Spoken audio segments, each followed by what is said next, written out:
Sounds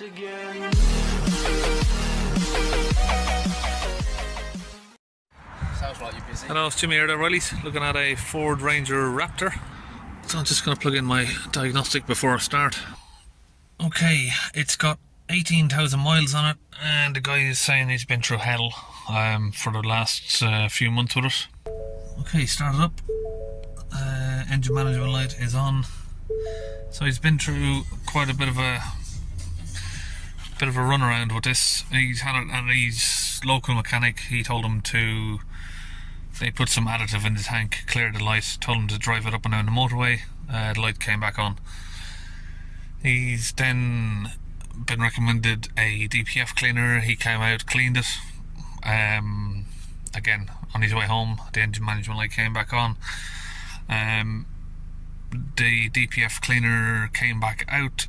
He said he needed a new DPF sensor to fix the problem. He's fitted a new DPF sensor. Problems come back. Then he said he's been to Ford, which are telling him he needs a new DPF.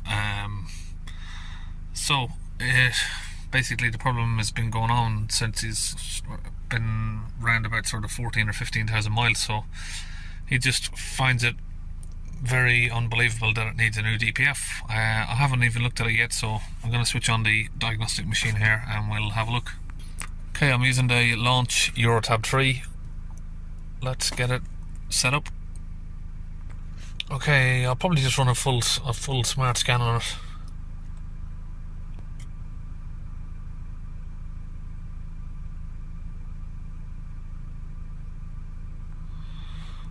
Okay, we've got a couple of faults here that have popped up.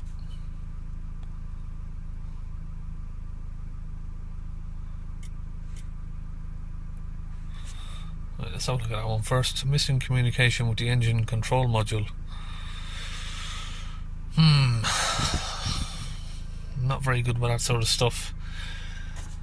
P2002. Right, well that code doesn't look good. He didn't tell me the code that he had. He said he didn't really know what code it was. So P2002 code is not a good sign. Usually means that there's too low of pressure in the DPF. Data stream.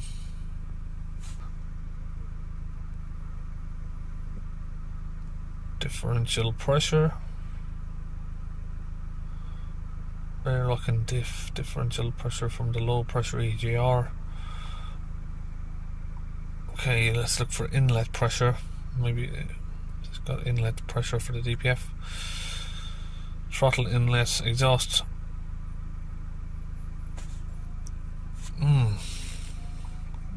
Can't find what I'm looking for. Let me see, particulate.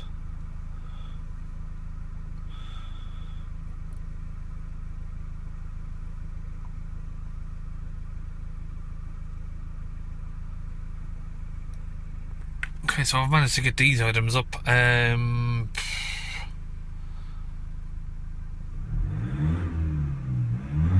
can't see any sort of live data for the pressure.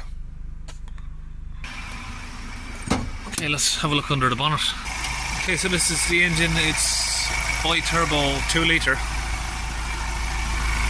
I think the DPF pressure sensor is down here, so I'm going to try and disconnect that and connect a manometer up to it. Let's have a look at some of the condition of some of these parts and the tyres. And the chassis looks like it's already been painted and it's still got rust bubbling out.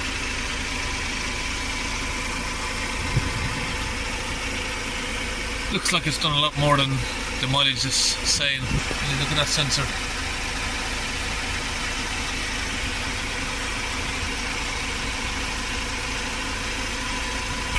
So just taking a 10mm bolt off of there. Looks like to me that the hose, I'm not sure if you can see it, but basically the hose looks a little bit loose around the sensor. Let's try and move the sensor out of the way. The hose is, it's not a very tight fit and there's no clamp on it, so I'm not sure if it's losing pressure outside of that. Okay, idle we have 8 or 9 millibars. Seems okay. Use my pedal depressor to hold the revs at around 3000.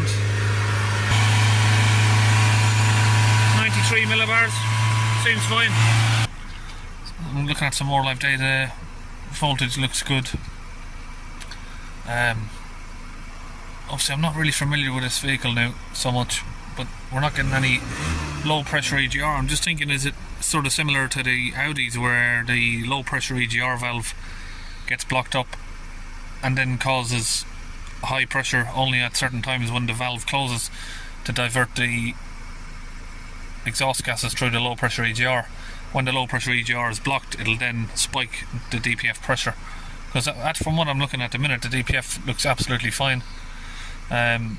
So I'm going to try and see if there's anything I can find on the low pressure EGR. Got the EGR bypass valve. Let's turn that off. It doesn't work. Let's see if the pressure increases if we disconnect the MAF sensor.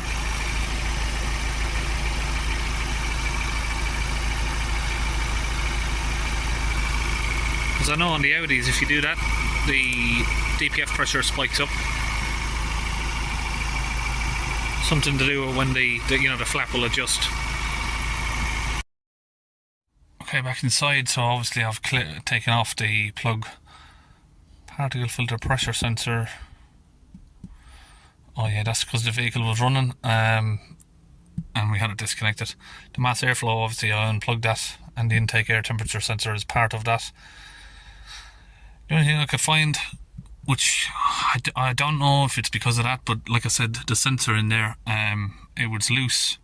So the tube was coming loose from the sensor down there. So the pressure sensor, like just to explain it, was sort of fitting in like that. It's loose. Okay, so I've cleared the fault code. Now this is just here for a diagnostic. He doesn't want me to do any work to it. Just wants my opinion on what I think is wrong. Now I would say the EGR cooler, but the tube for the sensor. So the sensor was sort of, you touch the sensor and the tube was falling off. It wasn't on tightly. I've put a clamp around it now. I'm not really familiar with this engine at all. Okay, let's go back in here.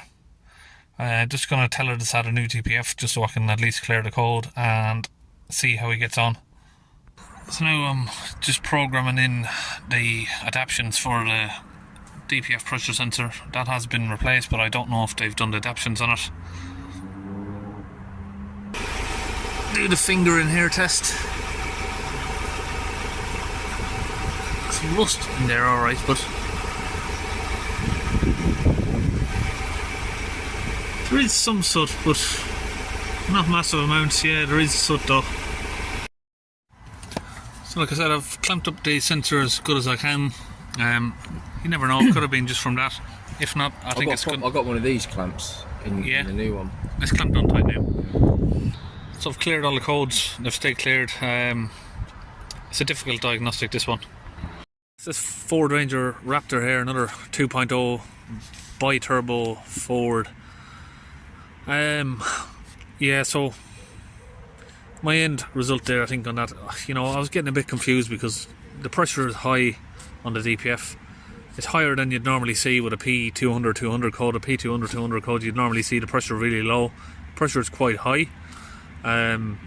but there is soot getting past the exhaust, and I take it that the particle matter sensor is going to be picking up that there's particles getting past, and that's what's triggering the code, not the pressure. So I don't think the fault is actually being read by the pressure sensor. I think it's being read by the particle matter sensor.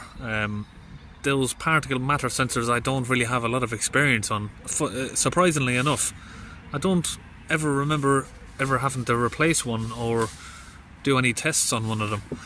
They've been around for a couple of years now, but I don't really have a lot of experience on the particle matter sensor. And the one thing that's triggered me off here is, confused me, is that like I said, the pressure sensor where it connects to the hose was, you could literally touch the hose and it would fall out of the sensor. So has it been that's causing it? The only way to find out is, like I've done, I've reset it there, let the guy take it on his drive around for a few days and see how it goes, and then we'll have to sort of get back on it. I've been seeing a lot of these Ford Rangers now with this fault, but I haven't really got a solution for it. You know, I can't clean them because it's pointless, but I can't. You know, people are coming to me asking for a resolution, you know, to what the problem is. Now, the problem is, as well, as this guy came, he said he had a DPF problem. He didn't really know what it was. The last guy came, he said he had a DPF problem. They don't know the codes. They're not writing down what the codes are. But I think from now on, if someone calls me probably with a P200 on a Ford Ranger, the only thing I could suggest is you're going to need a new DPF. But the problem is you put a new DPF on and it needs replacing again within a couple of thousand miles. It's not really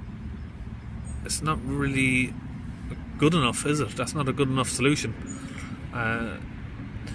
But I had a fellow with one of these come in a week ago, and it had new injectors from Ford, it had a new EGR valve, it had 2 new DPFs, and he complained so much to Ford that they ended up putting a whole new drivetrain in it. So they put the engine, gearbox, whole complete unit, swapped the whole unit in. They done software updates. Within a couple of months, it needed a new DPF still. So I don't know if it's just bad materials or bad software. So it's not really a foolproof diagnostics, but gives you the idea. If you got any suggestions there, I am a little bit stuck on that one.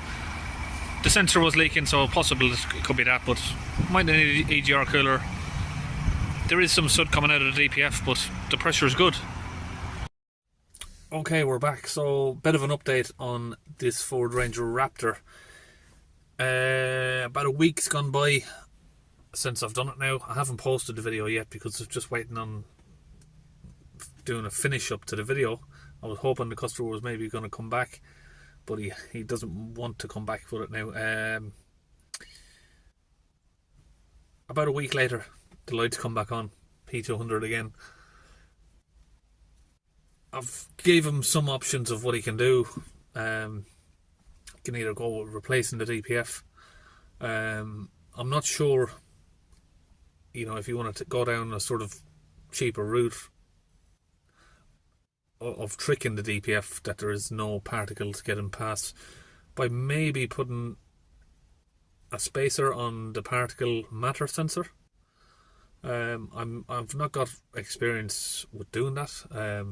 I would like to, if it was my car, I would like to just try that to see if that's what's triggering it off, and does that shut it up, basically.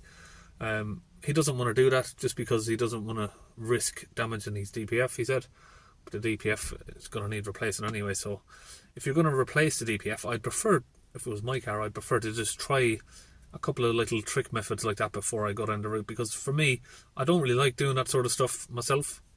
Of course, I'd rather to fix the problem, but for me, when it comes to stuff like these and the Audi A6 with the 2-litre TDI Ultra, you know, people are spending 3 and 4 grand to put a new EGR cooler in, and within 4,000 or 5,000 miles, the job needs doing again. Land Rover Discovery Sport, people are putting, I've had a guy come to me with 25,000 miles on it. It's had 3 new DPFs within that time. This Ford Ranger, this guy's had it, he had it 2 days. He bought it 2 days later, the light came on. So he's obviously got tricked into buying the car by the private seller that he bought it from. For all we know, this one's probably already had a new DPF in the past. I've seen another Ford Ranger in the past. It's had a couple of DPFs with less than 20,000 miles on it. 3 DPFs put onto it. Yeah, so that's it. Well, I think we're just going to finish it up there. This is not a DPF cleaning video. It's just basically a diagnostic video and talking about the issue that he's got. What's the resolution for it? Of course, the resolution is to put a new DPF on, but the DPFs on these vehicles don't seem to last more than 5,000 to 10,000 miles. I never used to see any of these problems before.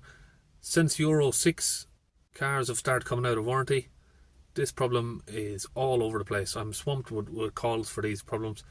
But do you know what? I don't even want to take these jobs. I don't want to take the bookings for these diagnostics when I can get a different vehicle in, say Ford Transit, do the diagnostics on it, which I'm getting paid for, and then I can do the DPF clean straight away and make some money from it. But these cars, I can't really make any money. You know, I can just charge a diagnostic fee and that's it. So I've got to leave at least 2 hours between each one of my jobs. So now, because that was just a diagnostic video, my next job is like 2 hours wait now, because I've got to leave a couple hours in between in case I need to do a repair. But that's what ends up happening. I can't do a repair on them, and then you got to just...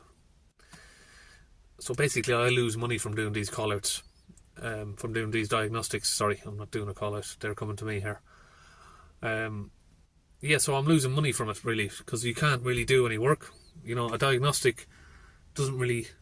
It just covers your, you know, a bit of fuel and lunch money for the day. You know, that's all that does. Well, anyway, if somebody's had this problem with their Ford Rangers and they've managed to get a resolution, I know a lot of people are going to shout, do a DPF delete. Not everyone wants to do that. If you know, look, a genuine resolution, if anyone's had one, then feel free to add it in the comments. But I think, yeah, being honest, if it was one of my cars, there's no way on earth would I be paying for a new DPF every few thousand miles. I think these are probably one of the cars that I would end up myself going down the remap and delete option. Okay, so I'll see you on one of the next videos.